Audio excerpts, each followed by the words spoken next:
一年一度的中国两会时间正式开启。中国是世界经济的发动机，在俄乌危机的大背景下，中国市场成为关键。在国际政治方面，中国希望扮演平衡角色。德国新闻电视台列出了一系列中国两会广受关注的原因。多国专家学者希望透过两会这样一个重要的窗口，进一步了解中国的政策走向与治理之道，借鉴中国智慧、中国方案，为完善全球治理提供助力。来看短片。现在统一乘车前往梅地亚新闻中心。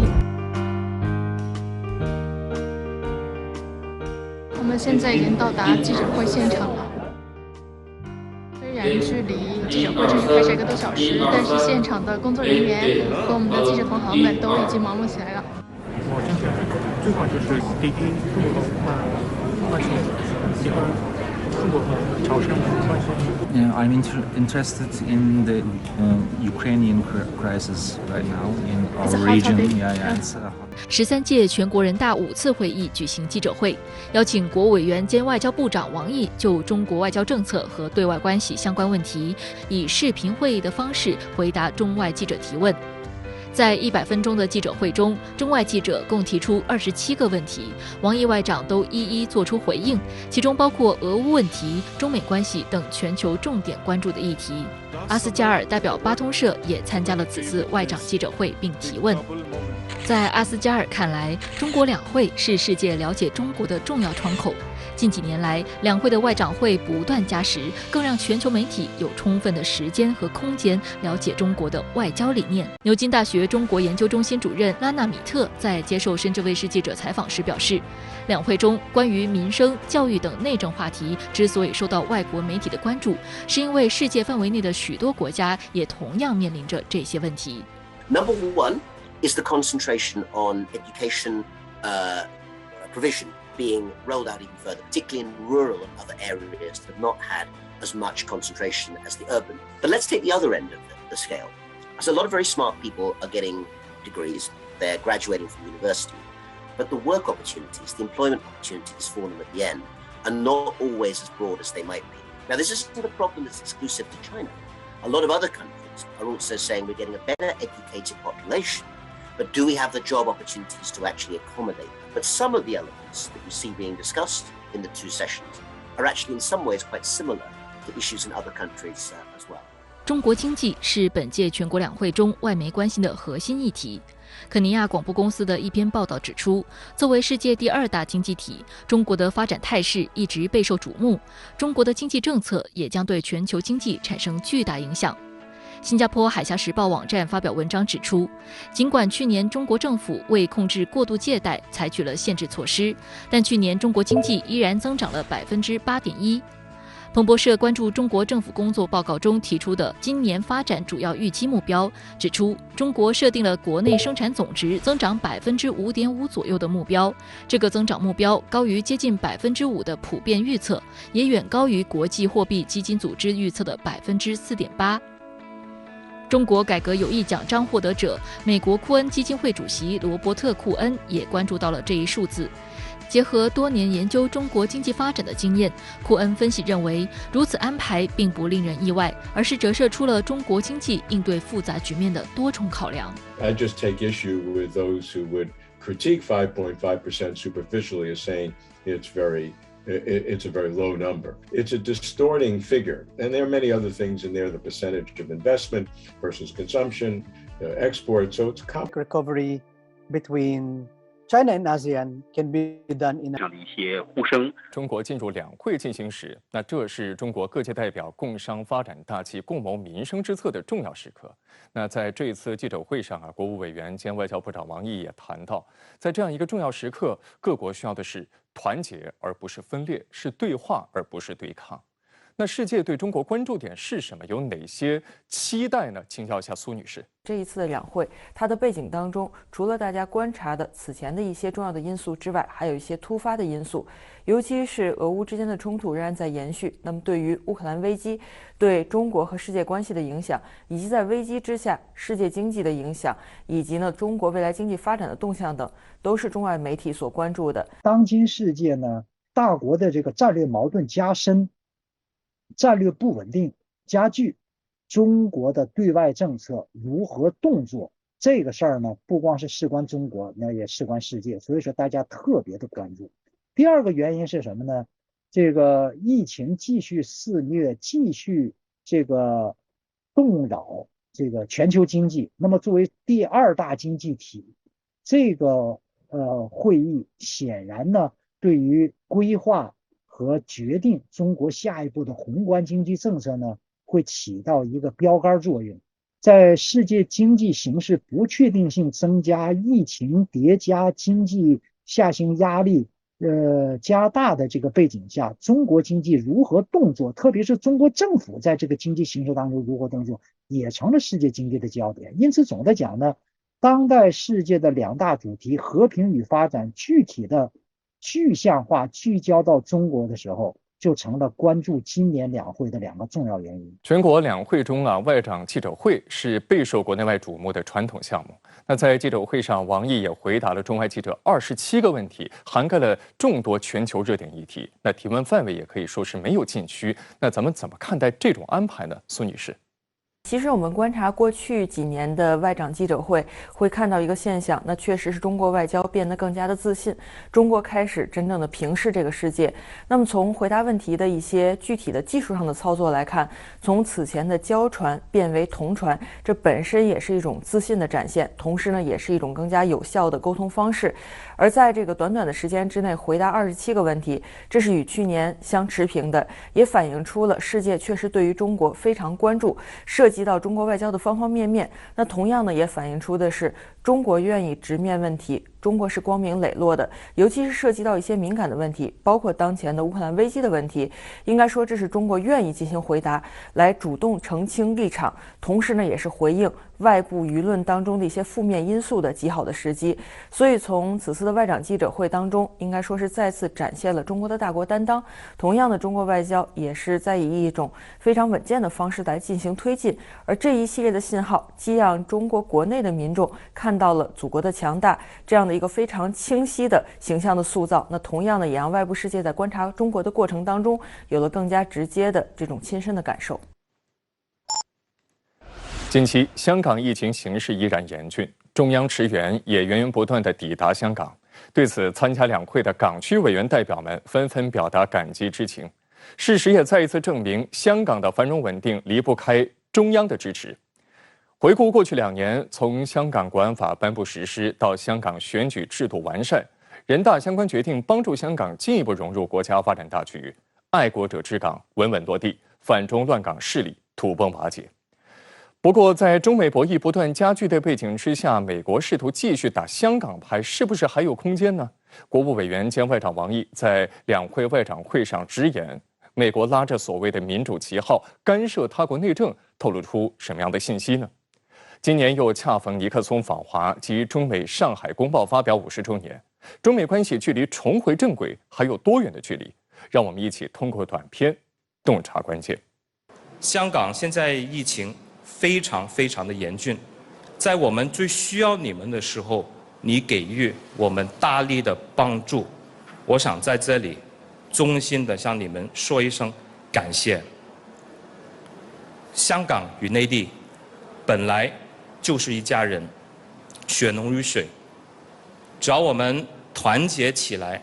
没有什么困难我们是跨不过去的。受疫情影响，今年出席两会的港区全国人大代表和政协委员人数虽较往年有所减少，但建议提案质量不减。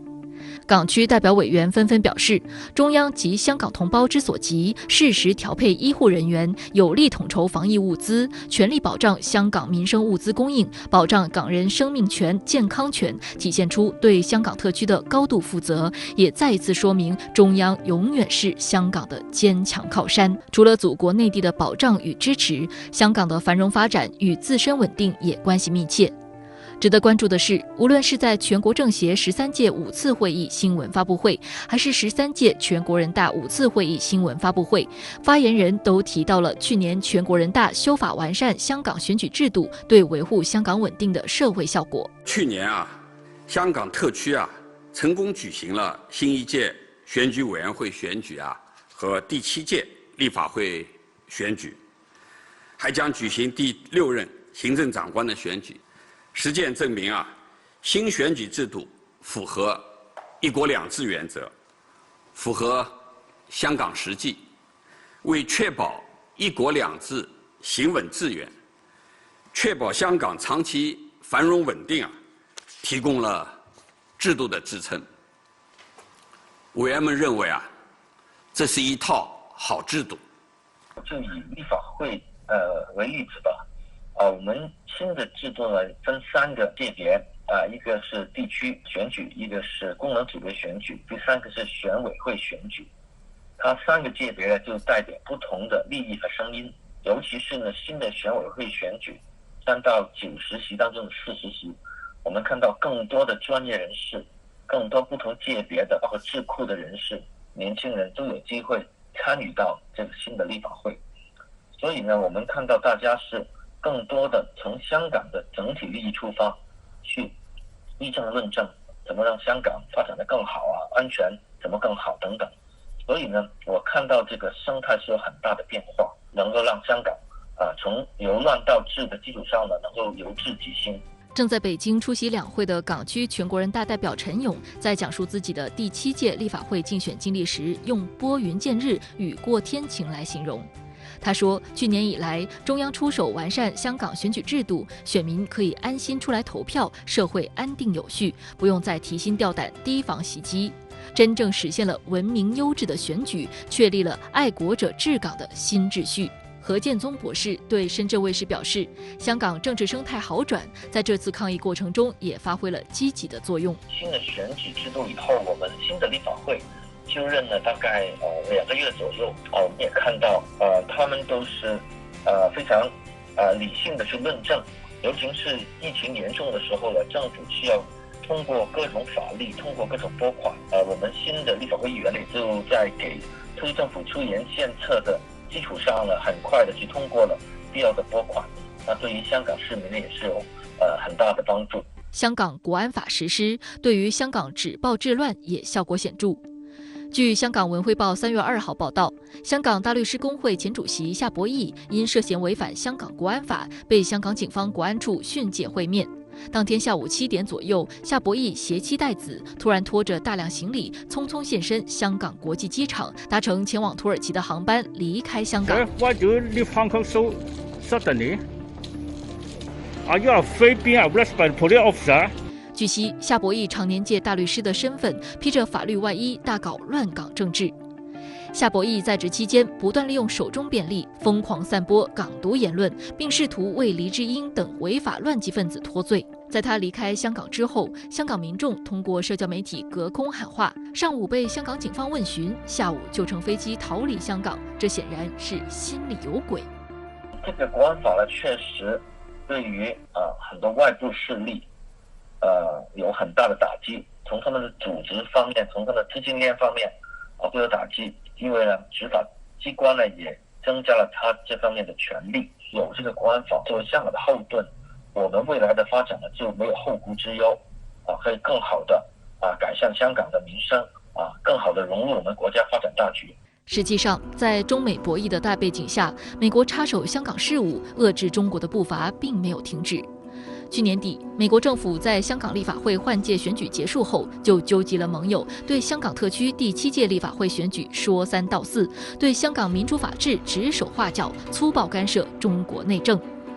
美国为什么老在香港问题上指手画脚？何建宗博士说，香港作为国际金融中心，其实一直都是中国与西方沟通的很重要的一个桥梁，西方也一直将香港视为与中国博弈的前沿阵地。不过，对此，中国社科院香港中国学术研究院研究部主任吕翔表示，随着香港法律制度不断完善，美国想要打香港牌的空间已经非常有限，主动权早已在中方手中。从中央政府来说，我们看到2年来，我们采取了各种措施，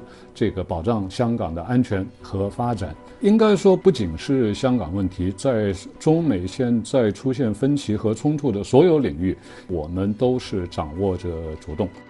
在出台了香港国安法和其他一系列有关香港的制度完善的一系列措施，目前应该说，香港2019年那样的大规模的暴乱已经不可能再出现了。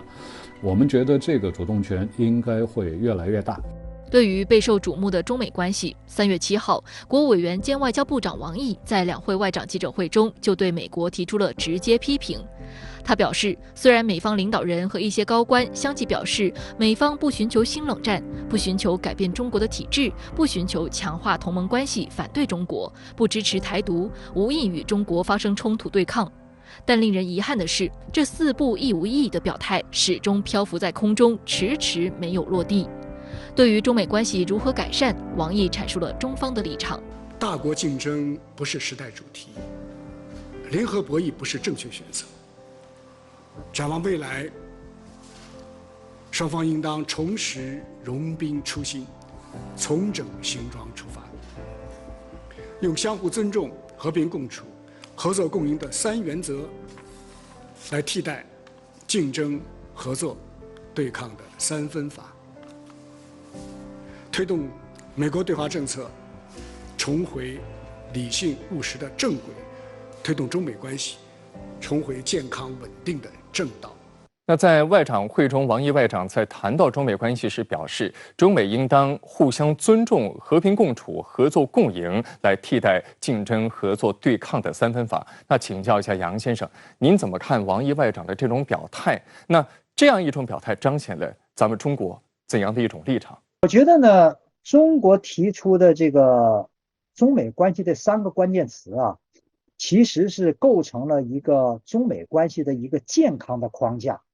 就是说，美国人呢是搞这个所谓3分法，虽然这个3分法里面是对抗、竞争、合作，合作也中国也讲合作，美国也讲合作，但是此合作非彼合作。就是美国人讲的合作是什么呢？是以美国利益为基点。那么这个呢，就必然破坏中美合作的基本信任，起码信任。那么从中国的角度讲呢，这么一个复杂的中美关系，包罗那么多内容、那么多领域的中美关系，怎么来共建呢？相互尊重、和平共处、合作共赢这样的一个原则搭起的框架，把无论是分歧还是共同利益都框在这样的一个3原则的框架当中，我想呢，就能够实现习主席反复强调的管控分歧。有分歧能解决不好，能解决更好，解决不了咱也能够有效管控。然后干嘛呢？就投入更大的资源，花费更大的精力去探讨、去开拓能够合作、能够共赢的空间。段先生，您怎么看这样一种表态？这是我们作为一个大国对美国的一个规劝对美国国内某些势力的一些规劝也是一个呼吁，也可能成为我们中国对未来就是处理国际关系的一种就是基本的准则。这里面可以从3个角度的理解，就是我们其实在向美国人说，对待这个任何一个国家，你是要尊重，而不是要屈从，要标准一致，而不是双标第2个问题是讲的是什么呢？我们叫和平共处。中国和美国就是这样一个核大国和平共处的相背面就是武力相向，在核时代分个你死我活。这种你死我活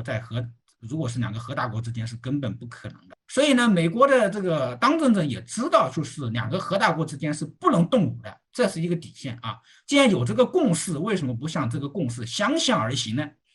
第3个就是我们讲的是什么呢？我们想要的是一个正和逻辑，而不是要零和逻辑。美国人就是在这个在很多问题上面，包括他内部的选举上面，他的逻辑就是赢者通吃我们中国人反而在就是我们几千年的这个传统文化里面的话，我们比较崇尚和谐以诚待人，以信为本。王毅外长的很多说法，我觉得就是跟布林肯所提出的这种就是竞争、合作、对抗来讲，我们在道义上是胜他一筹的。有硬度，有软度，还有分度。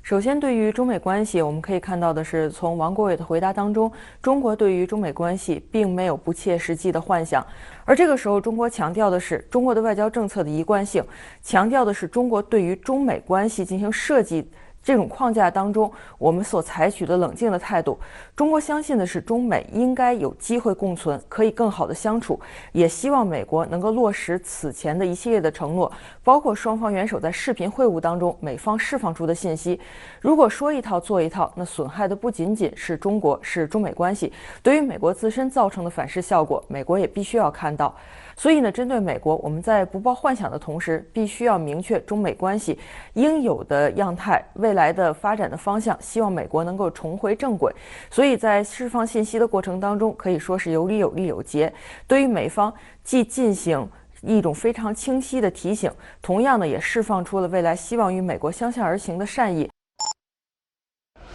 回顾2021年，中国共产党迎来100年华诞。面对纷繁复杂的国际形势，中国外交心怀国之大者，披荆斩棘，坚毅前行，在助力全球抗疫、国际人道主义救援等方面全力以赴，为全球提供了宝贵的公共产品。今年，中国走上了实现第2个100年奋斗目标的征程。在两会外长记者会上，国务委员兼外长王毅谈到，今年又是一个充满挑战的年头。新冠疫情仍未彻底战胜，乌克兰危机又接踵而来，本来就充满不确定性的国际形势变得更加复杂动荡。在这样一种局面之下，中国智慧、中国方案如何为全球治理提供新思路？中国外交又如何发力彰显中国的大国责任感呢？来了解一下。对世界来说，今年又是一个充满挑战的年头。在这样一个重要时刻，各国需要的是团结而非分裂，是对话而非对抗。这是今年两会外长记者会上王毅外长发言的开场白。随后100分钟的发布会，合作出现了80多次，团结一词也成为了贯穿全场的中国外交中心思想。当有记者问及对国际社会担忧世界再次面临分裂对抗，形成新冷战的看法时，王毅表示，中方坚定认为，正确的出路是在多边主义旗帜下加强团结合作，携手推动构建人类命运共同体。谢谢王国伟，我是深圳卫视执新闻的记者。我们看到中国同南太平洋岛国的关系不断深入，特别是在汤加、基里巴斯等国遭遇火山灾害和新冠疫情影响时，中国都是第一时间伸出援手。考虑到有些国家持续干扰破坏中国同南太岛国的关系，您对中国同南太岛国关系前景有何看法？谢谢。整场记者会中共有27名记者提问，深圳卫视是唯一提问的中国地方媒体。今年也是深圳卫视连续第4年在外长记者会上提问。王毅外长回应记者提问称，中国外交历来坚持大小国家一律平等。因此，对于南太平洋国家这样的小岛屿国家，中国一直有着一份特别的关注和支持。我们还愿意同南太国家互学互鉴，合作共赢，高质量共建“一带一路”，持续提供不附加政治条件的经济技术援助。中国是南太国家可以信赖的好朋友，我们愿意共同打造不同大小、不同制度国家相互支持、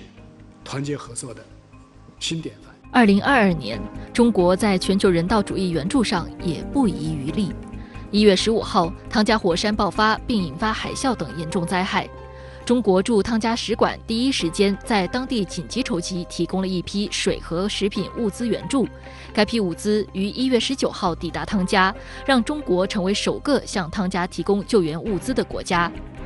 1月28号，中方从国内采购并使用军机军舰，将2批救灾物资运抵汤加。汤加首相索瓦莱尼到机场迎接时表示，汤加灾后重建得到像中国这样的好朋友国家支持，非常幸运。2022年，多个太平洋岛国爆发新一波疫情，面对困难局面，中国站了出来。1月，斐济附近的太平洋群岛基里巴斯遭到新冠疫情冲击。2月23号，中国政府援助基里巴斯的一批紧急抗疫物资由中方包机运抵基里巴斯首都塔拉瓦。基里巴斯卫生和医疗服务部长伊廷特昂代表基里巴斯总统马茂、基政府和人民感谢中方提供紧急宝贵抗疫援助，并专门协调安排包机运送机方急缺物资，帮助机方度过疫情难关。与此同时，1月26号，满载中国援助物资的一架包机抵达所罗门群岛首都霍尼亚拉。其中包括向所方紧急提供的5万剂新冠疫苗、2万剂检测试剂和6万只医用口罩等抗疫物资。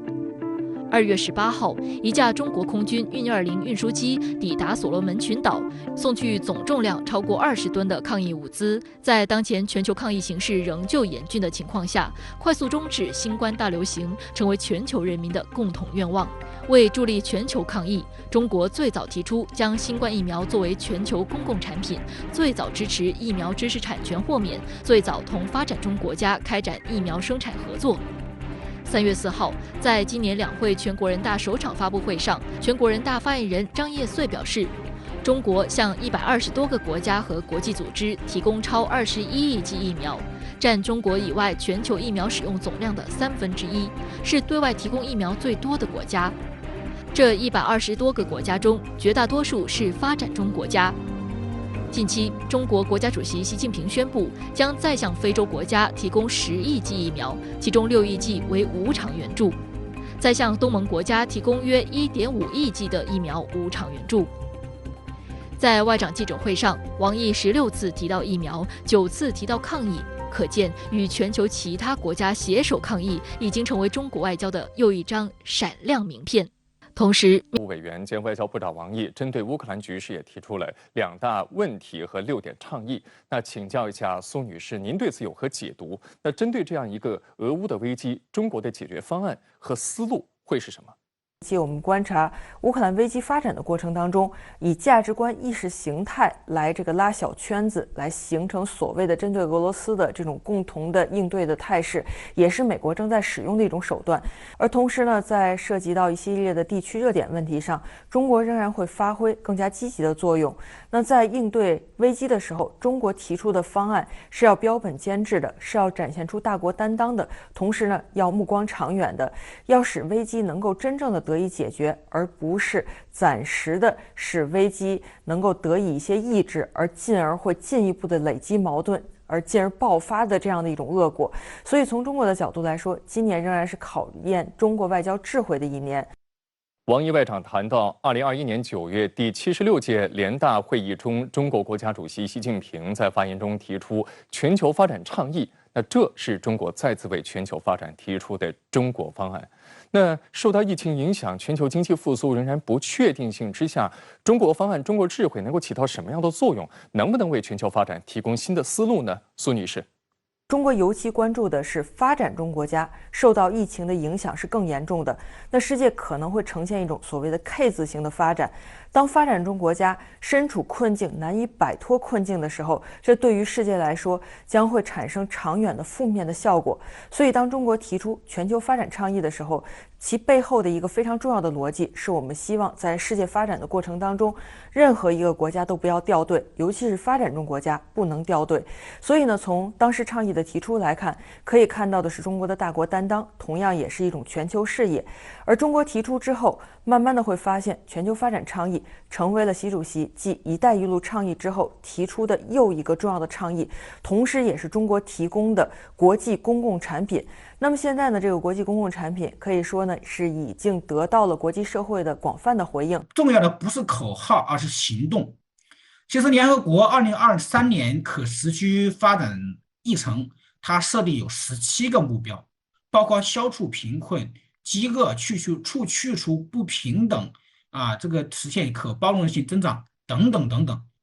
涵盖经济、社会、环境上的基本诉求。关键的问题就是说，其实我看各国政府，包括这个各国政党各国政党其实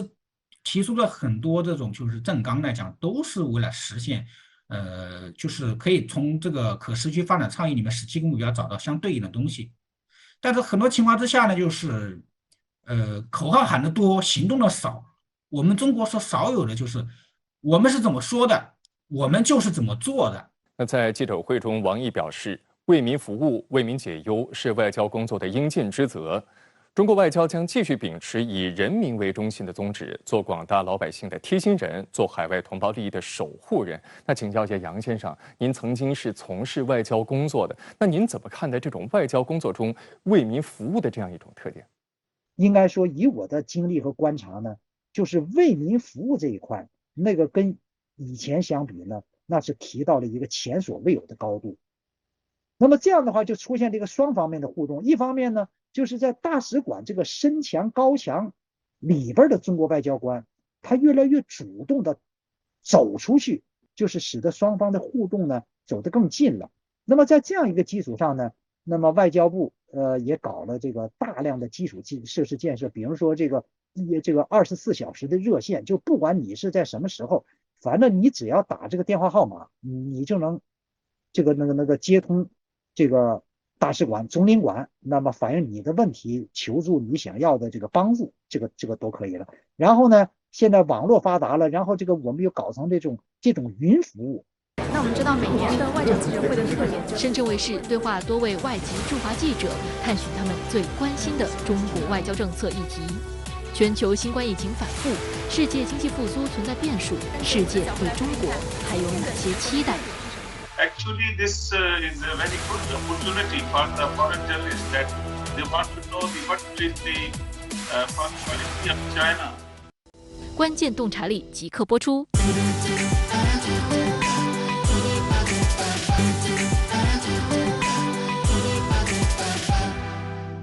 今年以来，世界局势复杂多变，新冠疫情仍未彻底战胜，乌克兰危机又接踵而来。那在这种局面之下，中国外交有何发力点，又将面临何种挑战呢？